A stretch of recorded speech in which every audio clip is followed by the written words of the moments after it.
Mapababa ang presyo ng mga pagkain at pamamahagi ng mga makinarya sa mga magsasaka. Ilan lang yan sa mga reformang isinagawa ng Department of Agriculture upang matiyak ang food security sa bansa. Nagbabalik si Carlo Candelaria.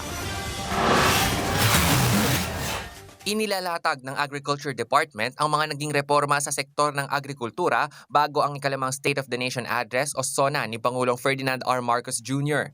Ayon kay Agriculture Secretary Francisco Chu Laurel Jr., malaki ang inilago ng pamahalaan sa pagpapalakas ng mga proyektong pang-imprastruktura na layong mapataas ang kita ng mga magsasaka at mapababa ang presyo ng pagkain sa kabila ng mga hamon tulad ng El Nino, pagtaas ng presyo ng langis at abono at mga epekto ng tensyon sa gitnang silangan. Isa sa mga itinampok ng kalihim ang pinakamalaking pagpapatayo ng mga Rice Processing System o RPS sa kasaysayan ng bansa.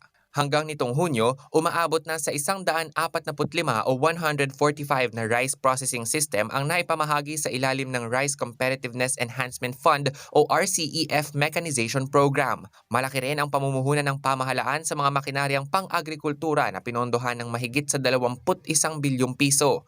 Mahigit 15,000 makinarya na ang naipamahagi sa mahigit 1 milyong magsasaka, libo-libong kooperatiba at daan-daang local government units. Patuloy rin ang pagpapalakas ng mga cold storage facilities sa iba't ibang bahagi ng bansa, kabilang ang mga pasilidad sa Camarines Sur, Bataan at Isabela, habang isinusulong pa ang konstruksyon ng 67 karagdagang modular cold storage units.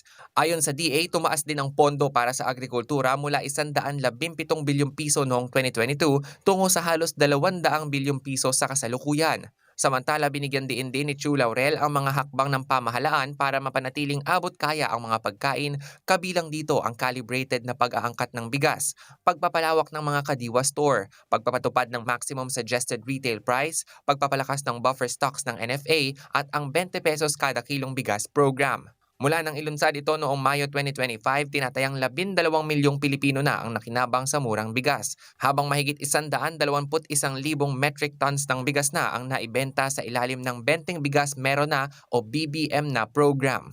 Patuloy tayong kumikilos upang mapagaan ang kanilang pasanin. Pinalawak natin ang saklaw na tulong upang mas maraming Pilipino ang makinabang sa programa. Titiyakin ng pamahalaan na maipagkaloob ang tulong na ito na mabilis, maayos at mas maginhawa para sa mga Pilipino sa pamamagitan ng digital na pamamaraan. Sa ating pagkakaisa at pagtutulungan, mapapanatili natin ang katatagan ng ating bansa at maisusulong ang isang mas maunlad na kinabukasan para sa lahat sa ilalim ng isang bagong Pilipinas.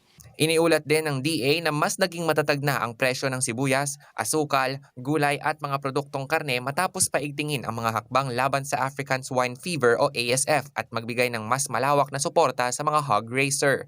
Naitala rin ang pinakamabilis na paglago ng agri-fishery sector sa loob ng 8 taon sa pamamagitan ng 2.6% na paglago noong 2025. Bumaba rin ang agricultural trade deficit ng halos 35% habang tumaas sa makasaysayang antas ang halaga ng agricultural exports ng Pilipinas. Samantala, inilunsad na rin ng Department of Agriculture ang Agriculture-Based Central Data Ecosystem o ABCDE project na layong pag-isahin ang agricultural data ng bansa at gamitin ang digitalization at artificial intelligence upang mas mapabilis ang mga serbisyo at pagpaplano sa sektor ng agrikultura. Carlo Candelaria para sa Bayan.